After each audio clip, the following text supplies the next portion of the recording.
Who are the strongest characters in One Piece?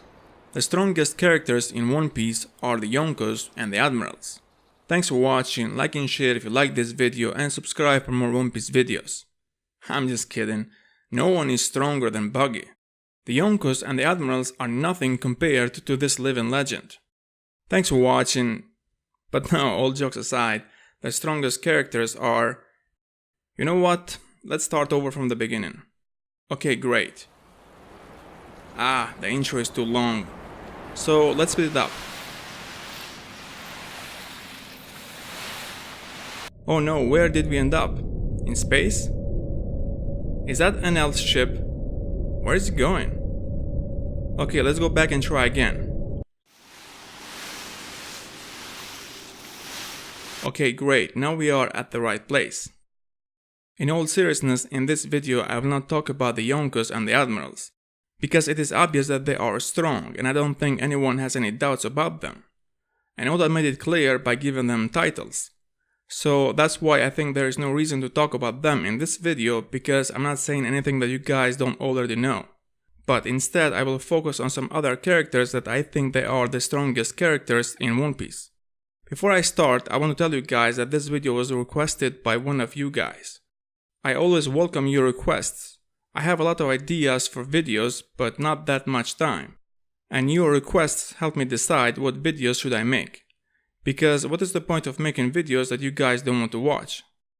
I did plan to make only one video about this topic, but while working on this video I did realize that this is going to be a very long video. And if I want to do justice to this topic, I have to do it in parts, because there are too many things to talk about. So I decided to talk about 3 characters per video, but even when I did that, the video was still too long. So I decided to make one video per character. This video is part of the series called Top Strongest Characters in One Piece. I want to make it clear that the characters that I will talk about in this series are not ranked, but I am talking in general, which characters are the strongest. One of the strongest characters in One Piece I think is Rayleigh, the Dark King. He was the vice captain of the Roger Pirates, and together with Roger they did travel the world and did conquer the Grand Line. And without a doubt, he is one of the strongest characters in One Piece. When Garp did find out that Rayleigh is on Shabondi, he said not to do anything because we cannot handle 2 legends at the same time. This was right before the war in Marineford. So Garp is putting Rayleigh at the same level as Whitebeard. But here's the thing, Rayleigh does not have an army. So what is stopping the Marines from going after him? If Marines were to go after Rayleigh with a huge army and surround him, this would not work. Because he can knock them out with his King's Haki. The only ones standing there would be the Admirals and the Vice Admirals. A reader did ask Oda about Haki in SBS. The question was, Luffy's King's Haki was able to affect 50,000 men, but how many would Shanks and the others be able to defeat? Oda said Shanks or Rayleigh may have been capable of knocking out all 100,000. The only reason why Oda is saying they might is because he does not want to reveal how strong Shanks and Rayleigh actually are. Because if Luffy can knock out with his King's Haki so many Marines in Marineford, which are the elite among the Marines, and that's why they were called to fight against the Whitebeard pirates. And the thing is, Luffy did not use this power intentionally. His King's Haki was untrained at that time. And now try to compare Luffy's untrained King's Haki with Rayleigh's King's Haki. One example that Oda gave us about advanced Haki was when Shanks got on board Whitebeard's ship. Besides knocking out so many of the pirates there, even though Shanks was not aiming his King's Haki at anyone there, because otherwise this would be seen as an act of war. Whitebeard and his commanders would not stand still and let Shanks attack those guys with his King's Haki. But the reason those guys lost consciousness was just due to Shanks activating his Haki just in case if something went wrong, because after all, he is on the enemy's ship. Shanks has such a powerful King's Haki that he did even cause physical damage to the ship. So without a doubt, Shanks and Rayleigh can knock out all 100,000 and maybe a lot more than that. It has been 2 years since the war in Marineford, and Marines know where Rayleigh is, and did they try to capture him? No, they did not. In that fight against Kizaru, where the pacifistas were going after the Straw Hats and Rayleigh said, "I would like to help them, but I am getting old." Before I address how the old age does affect the characters in terms of power, I will talk about what Rayleigh said. First of all, we need to understand the difference between when the writer does something in order to progress the story and when he wants to show the extent of the power of that character. In Rayleigh's case is the former.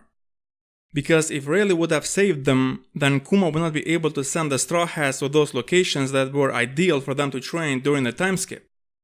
And the second thing is that Rayleigh said that it's been a while since I have held a sword.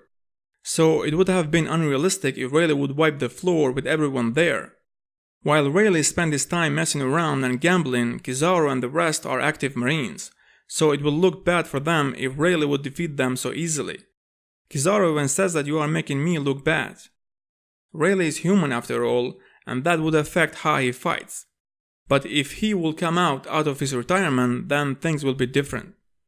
The Marineford arc was just around the corner, so Oda was trying to hype the admirals as much as possible in order to make the Marineford arc more exciting. Because if Kizaru would have lost so easily, then what does this say about the rest of the Marines? The admirals are the Marines' strongest men. After Kuma sent the Straw Hats flying, Oda did not show us what did happen between Rayleigh and Kizaru, but it is very easy to guess what did happen based on two things. Number 1, when Rayleigh came to Amazon Lily, he did not have any scars or any signs that he was in a battle, and nor did Kizaru when we saw him in Marineford. Number 2, Rayleigh is still living in Shabondi, even though now it is common knowledge for the Marines and the world government where Rayleigh lives. Even the Gorosei knows about Rayleigh. They were wondering why he is helping Luffy. And what they are doing about this? Nothing. Rayleigh truly deserves the title of the king, because he is acting like a king. There are two reasons why the world government is not going after Rayleigh. Number 1, Rayleigh is not active anymore. He is just gambling and messing around in Shabondi. That's why the Gorosei were wondering why he is helping Luffy.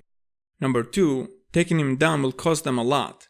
And what about if they fail, or he manages to escape? This will make the world government look bad, and we know how much they care about their image.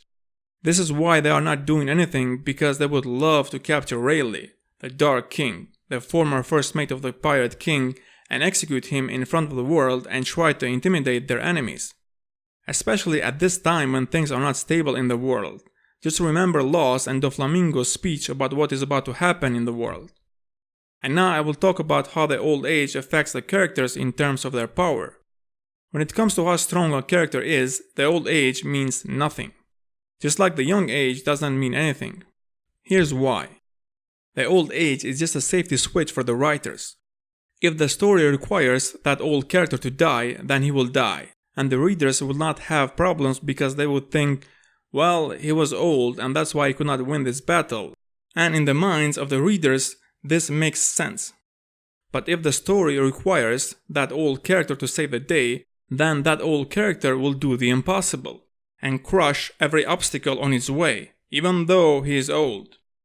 Whitebeard did not die in Marineford because he was old, but he did die because Oda did plan to destabilize the New World.